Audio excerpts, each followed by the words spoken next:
Minglava, Babylonian Sana Josovale. The Lugimia Dre Precalculus Rapigate Tinganzaga 60 BBs or in 7 no? Tinganza 7. Tinganza 7 oh, Meniga Sonoro Pigate and Jacket, yeah, Bepiansa, no? Here Tinganza Ma, generally identifying the end behavior of power functions. No? The use are like this to get it. And then Chemi on the biology in general the expressions ka x to the power a no power a never okay. Any power functions go a general a mu piao positive and negative piao to your behavior study look no dima study load power go even or quaver study load. A bigger thing as a change either Dinalima, deep only ma, like a man on a cook quaver giam. Even power. So Dima 2 tailite x to the power 2, x to the power 4, x to the power 6. Even power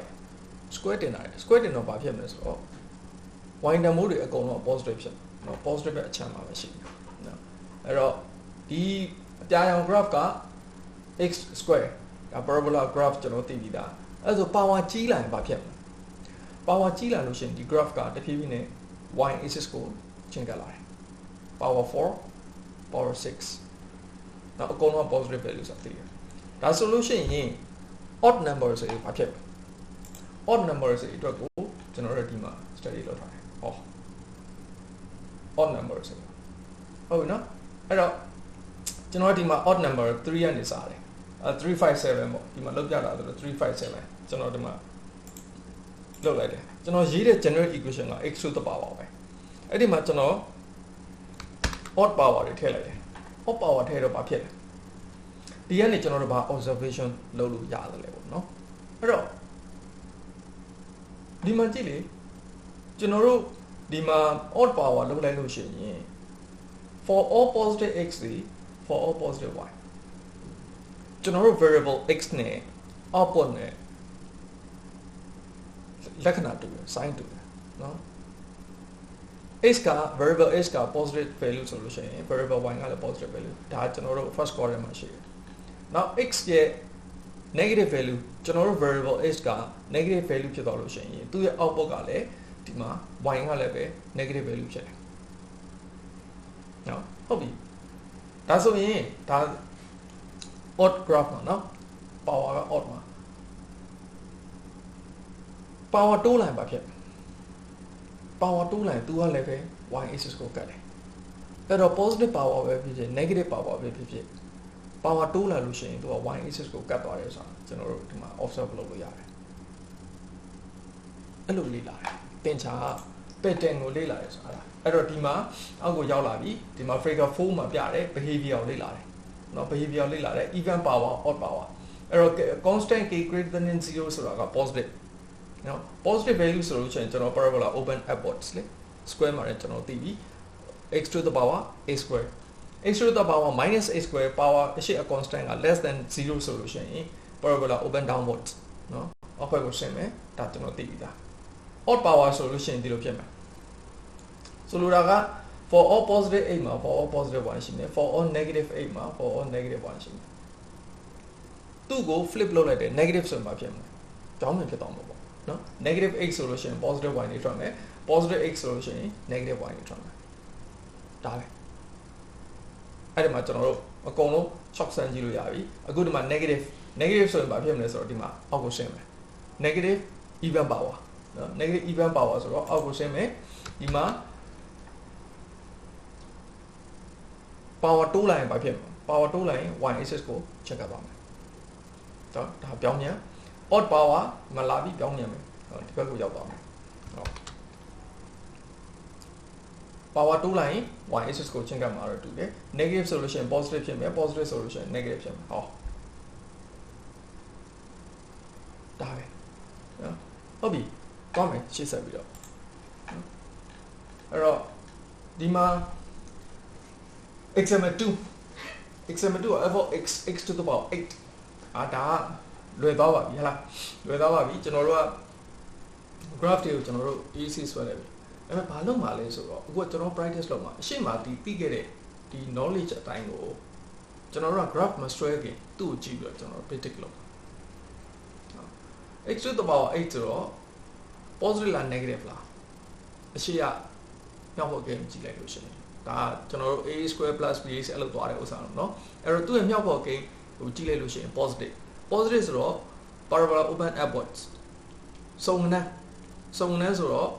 အကုန်လုံးက y axis မှာပဲရှိတယ်เนาะ for all 8 positive 8ကို for all negative y ကို or for negative 8ကိုသူ့ရဲ့ y တန်ဖို့က positive မှာပဲရှိတယ်ဟောကျွန်တော်တို့ချက်ချင်းဆွဲနိုင် negative ဆိုရင်ဘာဖြစ်မလဲ negative ဆိုလို့ရှိရင် for all negative x က positive y ထွက်မယ်เนาะဒီမှာဒါ odd number เนาะ odd number negative အဲ့တော့ odd number ဆိုတော့ဟိုပကံအကကားတယ်လို့ဟုတ်လားဟိုဘက်ဒီဘက်ကို coordinate ကိုဒီ 4 quadrant ကိုခွာပြီးတော့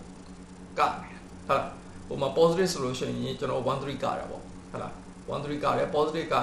positive y ဥစ္စာသွားမယ် negative က negative ဟာသွားမယ်ဒါက odd power တွေအတွက်အခုက negative ဖြစ်နေတယ်နော် odd power ကမှ negative ဆိုတော့2က24ပကံအကက24ကနော်24ကမယ်ဆိုလိုတာက negative x value တွေဆိုလို့ရှိရင် positive y value ထွက်မယ် positive x value တွေဆိုလို့ရှိရင် negative y တန်ဖိုးတွေထွက်မယ်ဟုတ်လားနော်အဲ့တော့စုံနှန်းဆိုလို့ရှိရင်ကျွန်တော်တို့ parabola open upwards open downward နဲ့သွားမယ်မကနန်းဆိုလို့ရှိရင် odd power ဆိုရင်ပကံအကကလို့သွားမယ်နော်အဲ့တော့သူ့ရဲ့ positive ဆိုလို့ရှိရင် signage ကတူတယ် signage တူတယ်ဆိုတော့ 1 3က crossing သွားမယ် positive ဆိုလို့ရှိရင်ဟော odd power တွေကိုပြောတာနော် negative ဆိုလို့ရှိရင် 2 4 crossing သွားမယ်အဲ့ဒါဆိုရင်ကျွန်တော်တို့ကဒီ equation ကိုကြည့်လိုက်တာ ਨੇ graph ကိုကျွန်တော်အကြမ်းမြင်ခန့်မှန်းလို့ရပြီပေါ့နော်ဘယ် coordinate တွေမှာဘယ်လိုရှိနေမလဲဆိုတော့ကျွန်တော်ခန့်မှန်းလို့ရပြီအဲ့ဒါ polynomial functions ဟုတ်ပြီနောက်တစ်ခုသွားမယ်ဒီမှာဒီဥစ္စာလေး example 2 example 3ဒါပါပြီးပြီးသွားပြီနော် example 3ဒါဒီမှာ identifying polynomial functions ဒီဥစ္စာသူကဒီစာအုပ်လေးမှာကောင်းတဲ့အချက်ကသူအပြင်မှာရှိနေတဲ့ apply လုပ်တဲ့ဥစ္စာလေးတွေသူ example လေးတွေထည့်ပေးတယ်ကျွန်တော်တို့ဖြစ်ကြတယ်လေဟာငါသင်္ချာတွေသင်ပြီးသွားပြီဒီ equation တွေရေးကြတယ်ငါဘယ်နာတော့သုံးရမယ်မသိဘူးဖြစ်တယ်ငါဘယ်နာတော့သုံးရမယ်မသိဘူးဖြစ်တယ်ဆိုတော့အမှန် apply ဘက်ကိုမစင်းသားဖြစ်တာပေါ့နော်ပထမ mathematical concept ကို digest လုပ်နေတဲ့အချိန်မှာကျတော့ရှုပ်သွားမှာဆိုလို့သူက apply ဘက်ကိုမထည့်ဘူးဒါပေမဲ့နောက်ပိုင်းမှာတော့တဖြည်းဖြည်းနဲ့ theoretical အပိုင်းပြောပြီးသွားလို့ရှိရင် apply ဘက်ကိုထည့်ဒါသူတို့ရဲ့ textbook မှာက pre-calculus textbook မှာက apply နေတခါတည်းထည့်တယ်အဲ့တော့သင်ချာပါလို့တင်တယ်အသုံးချဖို့တင်တာပေါ့ဘလို့အသုံးချရမှာလဲအပြင်လက်တွေ့မှာရှိနေတဲ့ဥစ္စာတွေကိုကျွန်တော်တို့ theoretical background နဲ့ချင်းကပ်ကြည့်တာအဲ့ဒါ mathematical model လေးနော်အခုဒီမှာသူပြောတယ် and why pipeline person come from Mexico ဒါရေနံဖိတ်တယ်ပေါ့ဗျာကျွန်တော်တို့အများနဲ့တွေ့နေကြကမ္ဘာသတင်းတွေမှာတွေ့နေကြဥစ္စာပဲရေနံဖိတ်တယ်ရေနံဖိတ်ပြီးလဲဆိုလို့ရှိရင် तू က assumption လုပ်လိုက်တာအဲ့ဒီရေနံဖိတ်သွားတဲ့ဟာရဲ့ white slate ကစဝိုင်းပုံနဲ့ရှိတယ်ဒါသင်္ချာဟိုပုံဟိုဖြစ်အောင်လုပ်ထားတာပေါ့နော်ကျွန်တော်တို့ဟိုပုံစံတွက်လို့လွယ်အောင် circle ပုံနဲ့ရှိတယ်ဆိုတော့ကျွန်တော်တို့ circle equation တွက်လို့ရတာ o pi r square လေနော် pi r square တွက်လို့ရတာ the slit is currently 24 miles in radius အဲ့တော့24 miles in radius ဆိုတော့ circle ပုံစံလည်းရှိတယ်24 miles ဆိုတော့သူ့ area ဆိုလို့ရှိရင် pi r square ဆိုလို့ရှိရင်ကျွန်တော်တို့ area ရတယ်ဟုတ်ပြီ but the radius is increasing by 8 miles each week ဒီမှာ rate ပါလာတယ် increasing တိုးနေတယ်8 miles each week တစ်ပတ်ကို10 mile တိုးနေတယ် currently က24 miles ရှိတယ်တဲ့တစ်ပတ်ကို10 mile တိုးနေတယ်အဲ့ဒါကိုကျွန်တော်တို့ကဒီမှာ linear function ထွက်သွားတယ် initial radius က24 miles ရှိတယ်အဲ့ဒီ radius ကတစ်ပတ်ကို8 miles တုံးနေတယ်အဲ့တော့နှစ်ပတ်ဆိုလို့ရှိရင်16 miles အဲ့လိုတော့အဲ့တော့ဒါ linear function လေအဲ့တော့ကောက်ကြည့်လိုက်တယ်ဗော24 plus 8w w ကပါတော့ weights လေတစ်ပတ်ကို8 miles တုံးနေတာအဲ့တော့ကျွန်တော်တို့ကဒါ y equal to ms plus c လေတူတူပဲလေဘလို့ရေးရေးပြခင်ဗျာဒါ notation မှာကြိုက်တာရေးရရတယ်ဒီမှာကကျွန်တော်တို့က slope ကဘာဖြစ်မလဲဆိုတော့8 c ကဘာဖြစ်မလဲ24ပေါ့အဲ့မှာ linear algebra y equal to ms plus c တန်းနဲ့သုံးလို့ရတယ်ဒါဆို area ကဘာဖြစ်လဲသူကတမင်ကလုံးလို့ရအောင်လို့ causing an oil slick in roughly circular shape ဆိုတော့ circular ပုံစံဆိုပြောထားလိုက်တာအဲ့တင်ချာရဲ့အလားပါပေါ့နော်အဲ့လိုမျိုးလေးစဉ်းစားလို့ရအောင် brainstorm လုပ်လို့ရအောင်ထည့်တာအဲ့တော့ pi r square ဆိုလို့ရှိရင်ဒီဥစ္စာကိုကျွန်တော်တို့က area ကိုဒီမှာထည့်ချလိုက်တာဒါက radius လေနော် radius ဆိုတော့ r နေရာမှာ r ကဘာလဲဆို radius က functions of width ဖြစ်နေတာနော်တပတ်ဆိုလို့ရှိရင်8မိုင်တုံးနေတာဟုတ်အဲ့တော့ဒါသူ့ရဲ့ rate of change ကဒီမှာရှိတယ် radius of rate of change အဲ့တော့ကျွန်တော်တို့ကဘာလုပ်မလဲဆိုတော့ area ရှာကြတာ area ဆို in terms of width နဲ့ရှာကြတာဒီမှာ mathematical notation တွေသုံးသွားတာအဲ့ဒါကျွန်တော်တို့ဖတ်တက်လို့ရှိရင်ရတယ်ဒီမှာ area ဆိုလို့ရှိရင် area ဒီ in terms of radius pi r square နော်ဒါ area ရဲ့ function နော် f of x လို့ရေးနေတဲ့နေရာဟာဒါ function ဒီ area မှန်သိအောင်လို့ a လို့ရေးတယ်သူ့ရဲ့ independent variable က radius ဆိုလိုတာ radius ထည့်လိုက်လို့ရှိရင် area ထွက်လာမယ်အဲ့ဒါ pi r square အဲ့လိုရေးတာဒါ maths notations အခုဒီမှာ a ဆိုပြီးတော့ကွဲစားကွဲမေးလေးနဲ့ w ဆိုလိုတာက in terms of weeks ကိုပြောင်းနေတာအဲ့တော့ဘာလို့လို့ရပြီလဲဆိုတော့ radius က in terms of w ကကျွန်တော်ရှိပြီးသားလေအဲ့တော့ဒီ a မှာရှိနေတဲ့ r နေရာလေးမှာ r in terms of w ကိုထည့်လိုက်တာပေါ့ထည့်လိုက်တော့ဒီ week ရဲ့ radius ရဲ့ဒီဟာကိုဒီမှာထည့်လိုက်တယ်ဟောထည့်လိုက်တော့ r လေ r square လေ square ကို square ဆိုတော့ pi ကတော့ pi ပဲ r square ကသူ့ရဲ့ radius function ဖြစ်တဲ့28 into 28 plus 8 week ကို square တင်တဲ့ formula ဖြစ်ပါတယ်အဲ့တော့ဒီဥစ္စာကိုရှင်းပြလိုက်တော့ကျွန်တော်ဒီလိုထွက်လာတယ်ဒါရဲ့ပိုင်းလေ polynomial လေ quadratic function လေ a square plus b plus c လေ a square a ကဘာလို့ဆိုတော့ဒီမှာ64 pi လေ a square b ကဘာလို့ဒီမှာ384 pi လေ c ကဘာလို့576 pi လေအဲ့ဒါဆိုရင်ကျွန်တော်တို့ကဒီမှာ formula နှစ်ခုရပါပြီအဲ့ formula နှစ်ခုရတော့ဘာဖြစ်တော့ဘာဖြစ်တော့နော်လာတွေ့ကြည့်အဲ့တော့ဒါကသင်္ချာကို notations နဲ့စာအုပ်မှာကျွန်တော်နားလည်အောင်လုပ်လိုက်တာကဲဟုတ်ပြီအဲ့ notations ကိုနားလည်သွားပြီဆိုတော့ကျွန်တော်တို့က symbolic python နဲ့ကျွန်တော်ထည့်ရေးချင်တယ်ဒီချိန်မှာကျတော့ကျွန်တော်က radius ဒီ width ဒီပါလာတော့အဲ့တိုင်းရေးချင်တယ်ပေါ့ဗျာကျွန်တော် x မိုင်းမရေးချင်တော့သူ့စာအုပ်တိုင်းကျွန်တော်ရေးချင်တာဒါကြောင့်မလို့ symbolic python abc မှာ input w နဲ့ r ဆိုတော့ထည့်လိုက်တယ်ဒါသူ့စာအုပ်တိုင်းကျွန်တော်လိုက်ထည့်တာအဲ့တော့ notes လေးတွေကျွန်တော်ဒီမှာရေးတယ်ဒါကျွန်တော်တို့ဟို hand calculation လုပ်ခဲ့တဲ့အချိန်ကเนาะဆရာတွေကျွန်တော်တို့သင်ပေးတာလေဒါပုတ်စာဖတ်ပြီးသွားလို့ရှိရင်အဲ့ပုတ်စာတွေကနေဟို short notes လေးเนาะ hints လေးတွေဆွဲထုတ်တာပေါ့เนาะအဲ့ဒီဟာလေးတွေကိုဒီဘယ်လိုလုပ်ရမလဲဆိုတော့24 miles in radius ရှိရယ် initially မှာအခုမှရှိနေတာဒါအဲ့တော့သူက radius is increasing 8 miles per week ဆိုတော့ဒီ sentence လေးကိုကြည့်ပြီးတော့ကျွန်တော်က linear equation expressions 1ဆိုတော့စောက်လိုက်တယ် ASP 1 expressions 1ဆိုတာဒါကျွန်တော်ပေးတဲ့နာမည်ဒီမှာရပြီလေ linear equation ရပြီလေ linear equation ရရင်ကျွန်တော်ဘာလုပ်လို့ရ plot လုပ်လို့ရတော့တန်းနေတာပဲဟုတ်ပြီသူ့ရဲ့စကားလုံးတွေက hints လေးတွေဆွဲထုတ်တာပေါ့နော်ကျွန်တော်တို့ဘာနဲ့တော့တဲ့အလားတန်တူလဲဆိုတော့ကျွန်တော်တို့သင်ချာတွက်ရတဲ့ဥစ္စာ detective လို့ပဲစုံထောက်လို့မျိုးပဲပေါ့နော်သူ့အထဲမှာရှိနေတဲ့ clues လေးတွေကိုကြည့်ပြီးတော့မှ clues တွေဆွဲထုတ်ရတာ အဲ့တော့ तू က circular shape ဖြစ်ပါတယ်ဆိုတော့ expression ဆိုတာ area ကိုလောက်တာပေါ့နော် area ဆိုလို့ရှိရင် pi r square ဟုတ်အဲ့တော့ဒီနေရာမှာကြာရင်ကျွန်တော်တို့က hand calculation လုပ်တဲ့အချိန်ကျတော့ဒီမှာဒီလိုတွက်ရတာဒီမှာထည့်ပြီးတော့ဒီလိုတွက်ရတာအဲ့တော့ hand calculation မှာကျွန်တော်တို့ဘာကိုကြည့်ရမှာလဲဆိုတော့လိုတာပဲအဖြစ်လိုချင်တာမဟုတ်ဘူး pattern ကိုလိုချင်တာ concept ကိုလိုချင်တာเนาะအဲ့ concept ကိုရဖို့အတွက်ကအဓိကကြားတယ်အဲ့မှာရပြီဟေ့ဆိုလို့ရှိရင်ကျွန်တော်တို့ဒီလို substitute လုပ်သွားပါတယ်ဆိုတဲ့ဥစ္စာကိုကျွန်တော်တို့မြင်ရအောင်ဒီ symbolic Python မှာကျတော့ပိုတော့လွယ်သေးတယ်ကျွန်တော်အဲ့ဒါကြောင့်လို့အရှိမ expressions 1လို့လုပ်ခဲ့တာ expressions 2မှာ substitute r နေရာမှာကျွန်တော် expression 1ကိုအစားထိုးလိုက်ပါဆိုဒီမှာတန်းကနေတန်းထွက်ပြီဒီ equation ဒီမှာတွက်ထားတဲ့ကျွန်တော်တို့ hand calculations ရတဲ့ဒီမှာ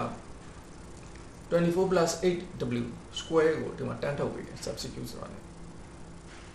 အဲ့တော့အဖြေကကွန်ပျူတာကရပြီဗျာ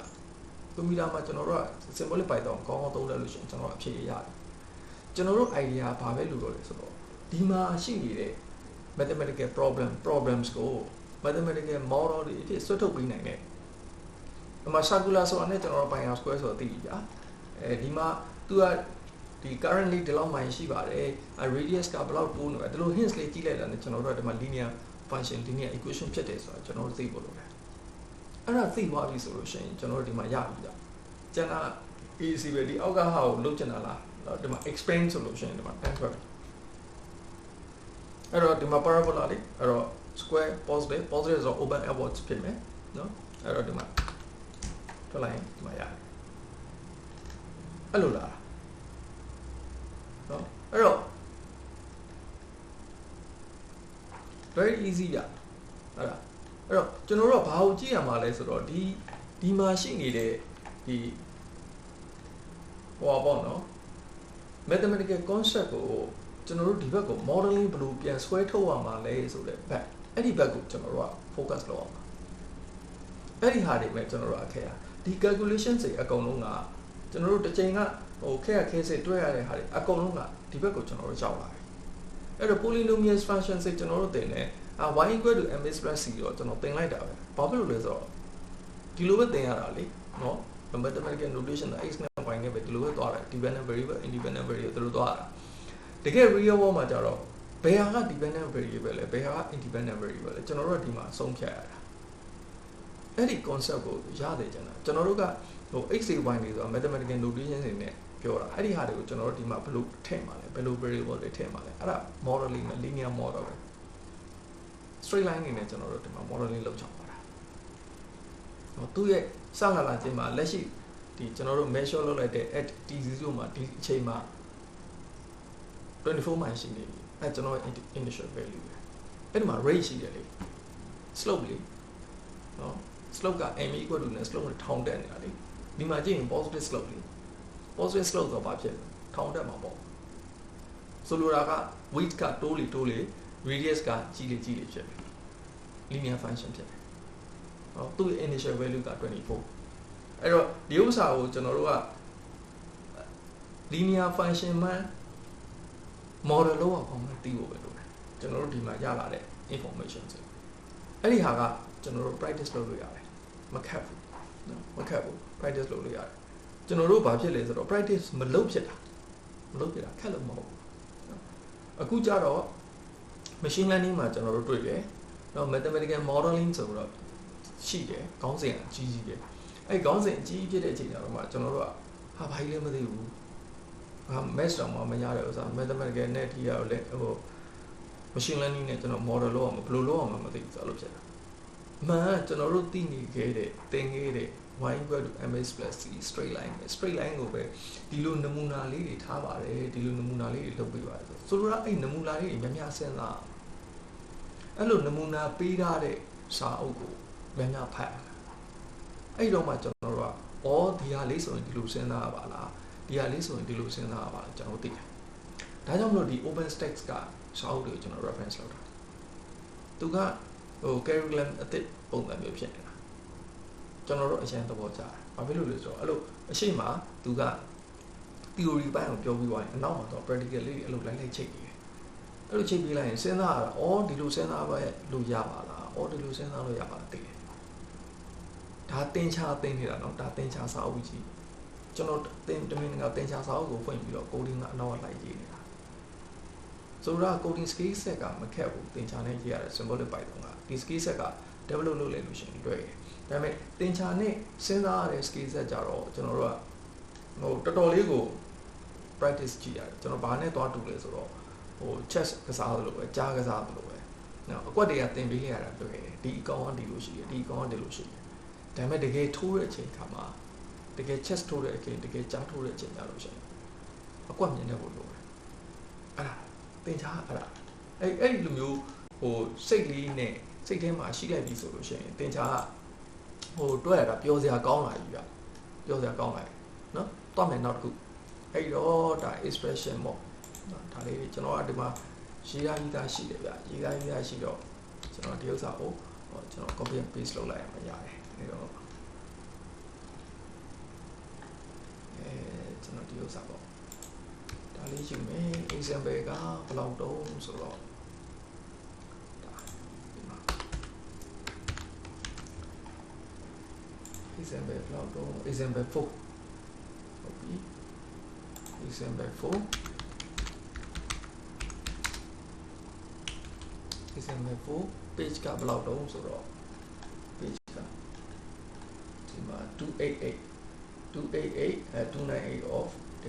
1460မှန်ပြီနော်အဲ့တော့ဒီရဥစ္စာပဲ example 4ဒီအောက်ကိုဆင်းသွားတယ်ပေါ့နော်အဲ့တော့သူကဒီမှာရေးရတယ် 2h2 into 3x plus 4ဒီမှာသူ into နဲ့ပါတော့လုပ်ကြတာလေ into နဲ့လုပ်ကြတာတော့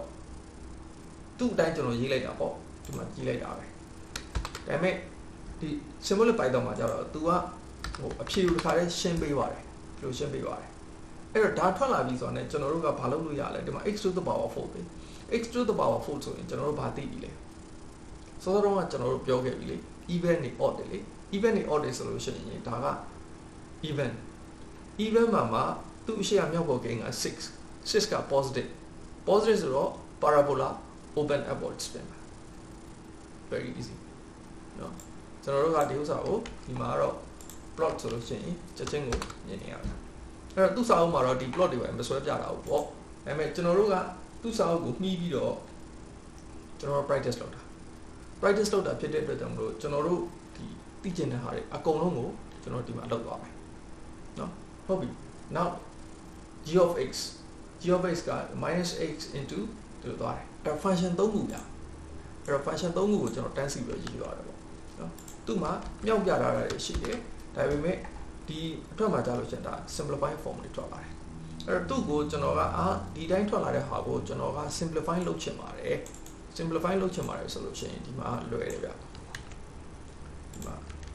expand ဆိုရင်ဒါပြီးသွားတယ် expand ဆိုရင်ဒီဥစ္စာကို simplify လုပ်ထားတဲ့ဥစ္စာတွေ့တယ်ဟုတ်ပြီဒီဥစ္စာကိုပဲကျွန်တော်ကplot ဆွဲပါမယ်ဟောဒီမှာ plot မလဲဒီဘယ်လိုလုပ်ဒီလဲ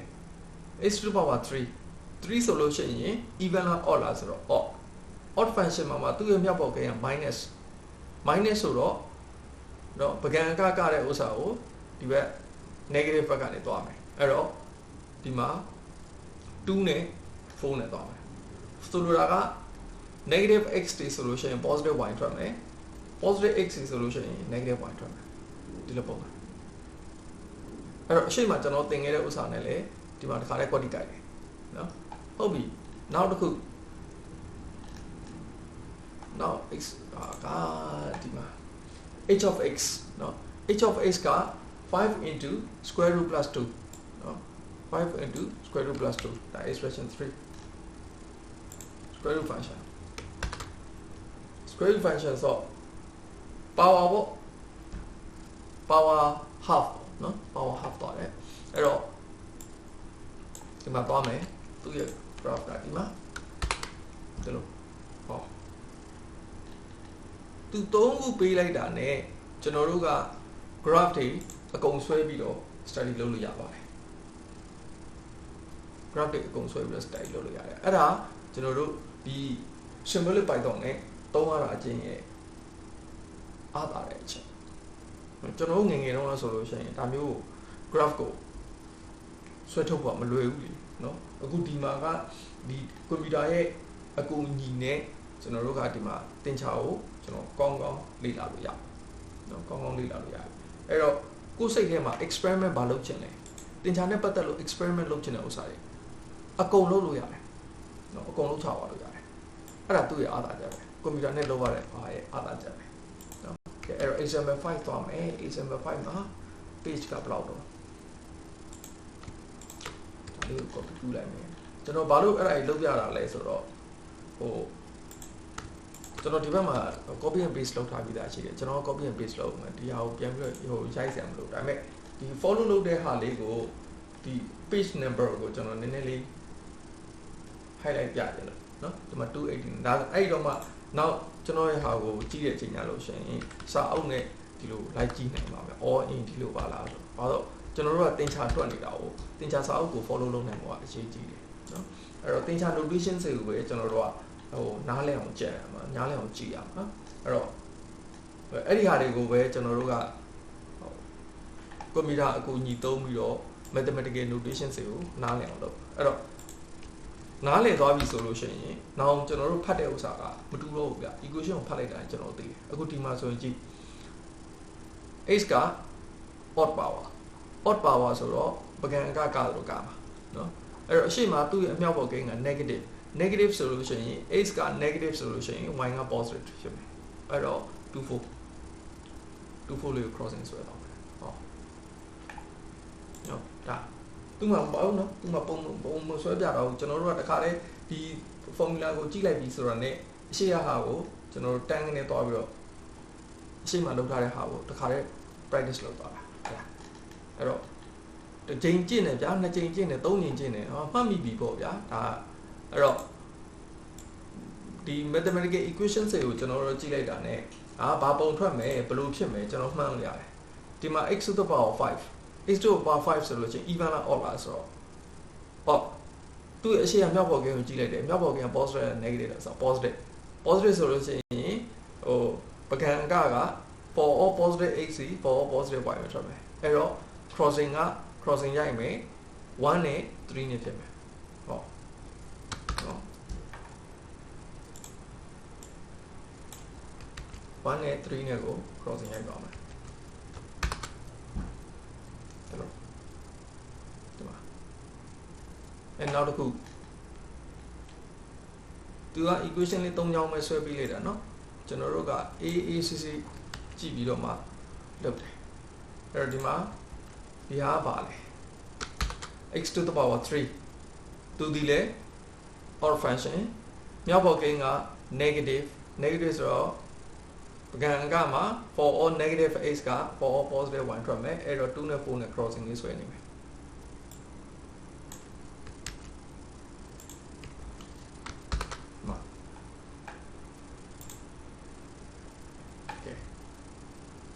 လွယ်လေးနော်ကျွန်တော်တို့ကသူ့ရဲ့formula လေးတွေကိုတစ်ခုတည်းနဲ့ Google နဲ့တော့ခောက်နေစရာမလိုဘူးဒီစာအုပ်လေးကို follow လုပ်လိုက်တာနဲ့တင်ကိုပဲကျွန်တော်တို့ကဒီမှာရပြီကဲအဲ့တော့ဘာလုပ်မလဲဒီမှာရှိနေတဲ့ဟာတွေဒီမှာဟိုရှင်းပြထားတာလေရှင်းပြထားတဲ့ test ကိုလည်းကျွန်တော်တို့ဖတ်ကြည့်လို့ရတယ်ဒီမှာ experiment လည်းကျွန်တော်တို့လုပ်ကြည့်လို့ရတယ်အဲ့တော့သင်္ချာဆို pattern မှာပဲဒီမှာရှိနေတဲ့ polynomial တွေနဲ့ pattern တွေနဲ့ကိုကျွန်တော်တို့ကသိသွားပြီလေအဲ့တော့ဒီမှာရှိနေတဲ့ဟာတွေတစ်ခုပြီးကျွန်တော်လိုက်ပြီးတော့ practice လုပ်ကြည့်တယ် practice လုပ်ကြည့်လို့ရှိရင်ကျွန်တော်တို့ပို့ပြီးတော့နားလည်လာမယ်နားလည်လာရင်ဘာဖြစ်သွားလဲဆိုတော့ confident ပေါ့ဒီဥစ္စာကိုငါအရင်တော့မရဘူးသင်္ချာကိုကြောက်တာအခုကငါသင်္ချာကိုလွယ်လေးပါလားဆိုဖြစ်သွားဟုတ်ပြီး definition တွေကိုပဲကျွန်တော်တို့ calculus မှာပြန်တွေ့တာเนาะ calculus မှာပြန်တွေ့တာအဲ့တော့အရှိရ definition ဆိုကျွန်တော်တို့ကကျွမ်းနာပြီးလို့ရှိရင်သူ့မှာ calculus method ကိုသင်ပြီးဟိဆိုလို့ရှိရင် calculus ကိုစဉ်းစားကြရအောင်ပေါ့ calculus နည်းတိုင်းပဲကျွန်တော်တို့သွားလိုက်အောင်ပေါ့အဲ့ဒီခုပဲကျွန်တော်ဟောအရှိဦးဆုံးမှာ calculus မှာသင်တဲ့ function တွေဖြစ်တဲ့ 4 category ပေါ့နော် polynomials ရဲ့ trigo functions ရဲ့ exponential logarithm အဲ့ဒီ4 category ကိုကျွန်တော်တို့အရင်ကျွမ်းကျင်အောင်ကြောင်းပြေးအောင်ကျင့်တော့မှကျွန်တော်တို့ confidence ရှိသွားတယ် confidence ရှိတော့